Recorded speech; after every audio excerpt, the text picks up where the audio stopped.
안녕하세요. 궁금한 법을 물어보는 법 법이슈TV 성변 한쌤입니다.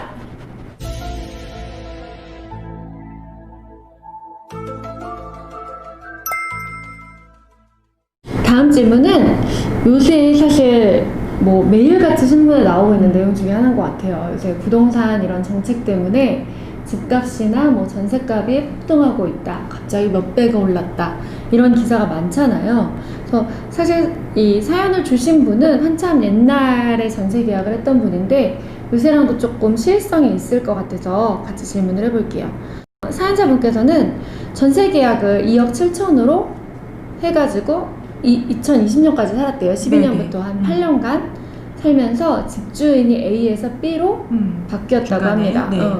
근데 중간에 한번 증액을 했대요. 네. 증액을 해서 2억 7천을 계약했던 걸 3억 2천으로 올려서 5천이 오른 거죠. 네. 계약을 하고 그리고 나서 살다가 최근 이제 다시 재계약을 하는 시점인데 또 1억 6천으로 올려달라고 집주인이 했나봐요. 요즘에 너무 많이 오르고 있네요. 그죠. 막 네. 전셋값이 막 엄청나게 오르니까. 그래서 전셋값이 총 4억 8천으로 2억 7천에 들어왔던 집인데 4억 8천이 된 거죠. 네. 그러니까 이렇게 전셋값이 막 올라가는 이런 상황에서 임대차 보호법으로 혹시 보호받을 수 있는지. 왜냐면 2억 7천에서 4억 8천이면 거의 2억이 넘게 그러게요. 오른 거니까. 네. 그리고 이미 중간에 한번 증액을 했고 하니까 조금 궁금한 점이 많이 있을 수 있을 것 네. 같은데 특이한 건 그래도 주인이 바뀌고 네. 한번 중간 증액이 있고 했어서 이런 음. 상황에서 어떻게 보호받을 수 있을지 많이 나오는 질문 같은데요. 네, 맞아요. 그죠? 요즘에 특히 문제가 많이 되고, 뭐 그죠. 이제 이분은 이제 주택에 전세 계약을 해서 사시는 분이지만, 그러니까 많으신 분들이 이제 오피스텔, 원룸 이런 데서 월세 계약도 많이 해서 살고 계시는데, 이렇게 보증금 아니면 월세 이런 거를 한꺼번에 너무 많이 올려달라고 하면 결국 그 집에서 다시 살지 못하고 아예 다른 지역으로 이사를 가시는 경우들도 많이 있잖아요. 특히나 요즘에 뭐 집값도 많이 오르지만 전세금도 많이 오르고 있어서 이런 부분들 걱정하시는 분들이 좀 많은 것 같아요. 근데 임대차 보호법이라는 게 이제 주택 임대차 보호법이 있고 상가 임대차 보호법이 있고 일단 두 가지가 따로 있는데 주택임대차보호법은 이제 포커스가 어디 맞춰져 있냐면 집 주인한테 내가 보증금을 주잖아요. 네. 임대보증금. 그러니까 이 임대보증금을 보호받을 수 있도록 하는 여러 가지 장치들을 많이 만들어 놓은 거가 주 포커스라고 좀 보시면 돼요. 이제 보증금의 내용으로 들어가 보자면 제가 만약에 이제 뭐 1억에 살고 있었는데 계약 기간을 2년으로 하고 있었어요. 그러면 이 2년 동안에도 임대 보증금 아니면 월세나 이런 부분들을 올려야 하는 상황들이 발생할 수가 있어요. 2년은 못 올리지 않아요? 이제 그런 부분들도 있고, 근데 이제 2년이 뭐 자동 갱신된다거나 하면서 연장되거나 할 때, 그럴 때도 뭐 5% 범위 내에서, 그쵸. 그러니까 월세를 집 주인도 올려달라고 요구할 수 있는 청구권이 있거든요.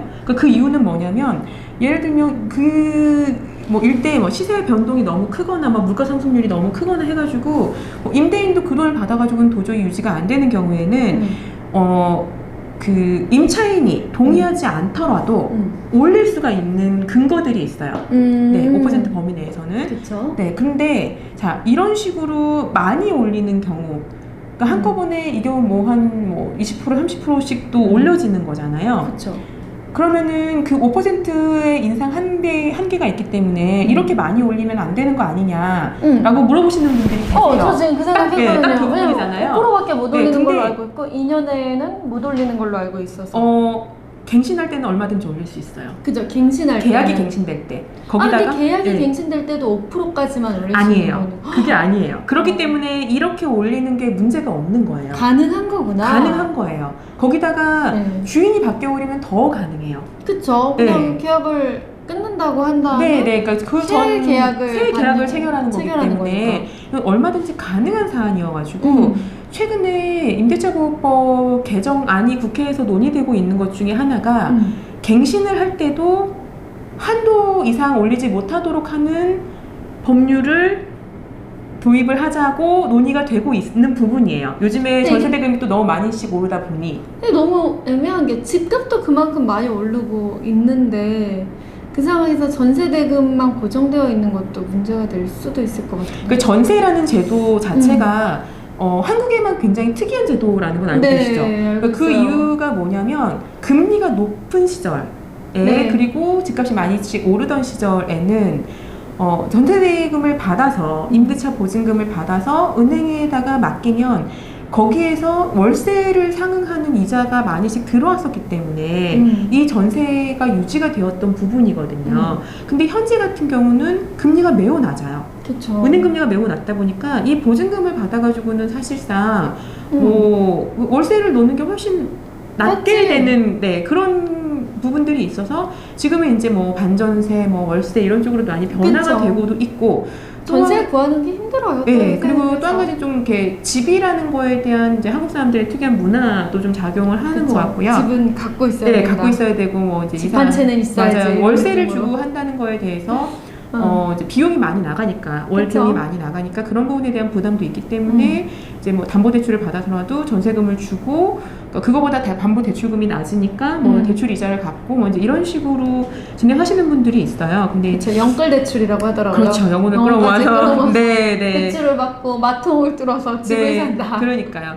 그래서 결국은 지금 이제 이런 경우 계약을 갱신하거나 중간에 이제 집주인이 바뀌어가지고 새로운 계약을 체결하게 되는 경우에는 임대 보증금의 상한이라는 게 적용되지 않기 때문에 결국은 여기에 합의를 해서 돈을 주고 재계약을 하던가 아니면 이제 돌려받아서 다른 곳으로 이사를 가던가 해야 되는 상황이신 거예요. 임대차 보호법으로 보호받을 수 있는 상황은 아닌 거네요. 네.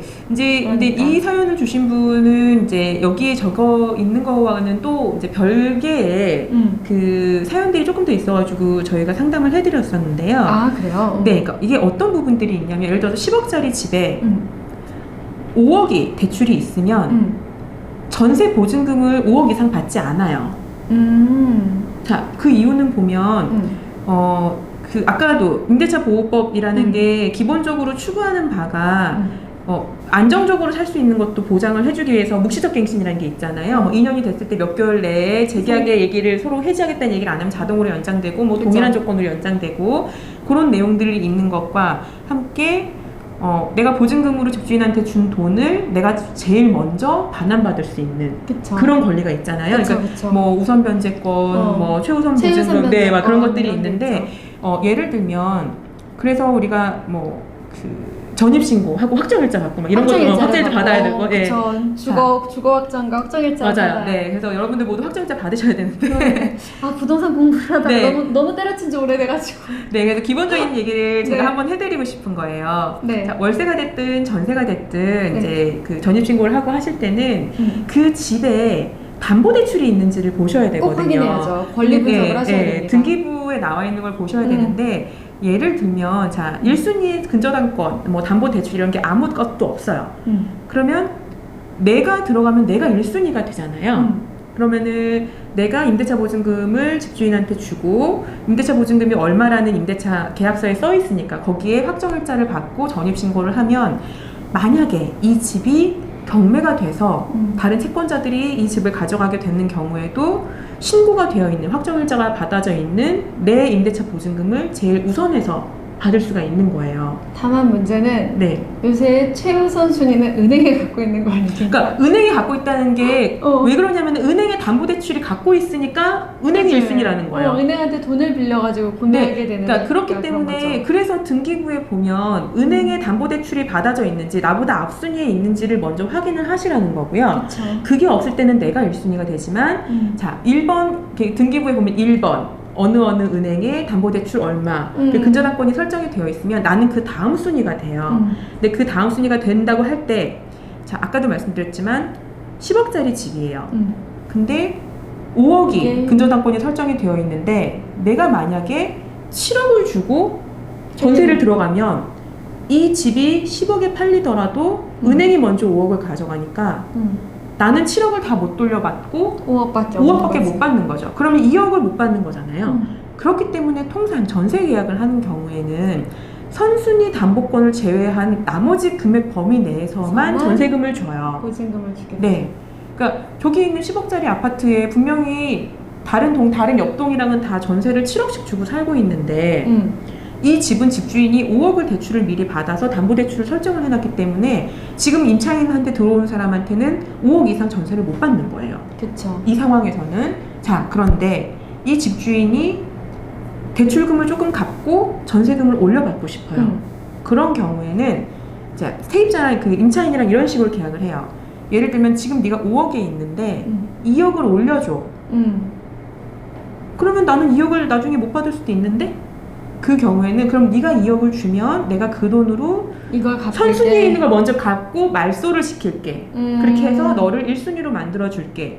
라는 식의 약속을 하고 그런 거를 이제 임대차 계약서에다가 이제 내용을 정리하고 특약사항에 넣어가지고 그런 식으로 계약을 하는 경우들도 있어요. 그래서 지금 이 사연자분 같은 경우에도 갑자기 이렇게 많은 돈이 올라가게 된 이유는 이 돈을 받아서 선순위에 있는 거를 네. 말소를 조금 네, 말소를 시키겠다라는데 이 상황이구나. 분은 그래서 걱정이 되신 거죠. 내가 그렇게 했는데 만약에 안 해주면 어떡하냐. 내가 1순위가 안 되면 어떡하냐라고 하기에 그렇다고 한다면 계약서에 특약사항에 적으시고 얼마를 주면 네, 얼마를 올려주면서 이거를 바로 해서 받는 즉시 근저당권을 말소한다라는 조건으로 하고 대부분 이런 업무는 이 계약을 중개하는 그 공인중개사에서 관련 자기네들과 같이 일하는 법무사 통해 가지고 말소까지 처리를 해요. 네, 그래서 이런 것들은 좀 전문가와 상의를 하셔서 이런 절차를 밟으시면 보호받을 수가 있어요. 네. 요새 공인중개사도 그 스리생 이런 거 보면 공인중개사라고 사기를 안 치고 이런 건 아니니까 꼭 등기부등본이나 이런 걸 잘 확인하시고 계약할 때는 조금 더 신중을 기해서 계약을 하시면 좋을 것 같습니다.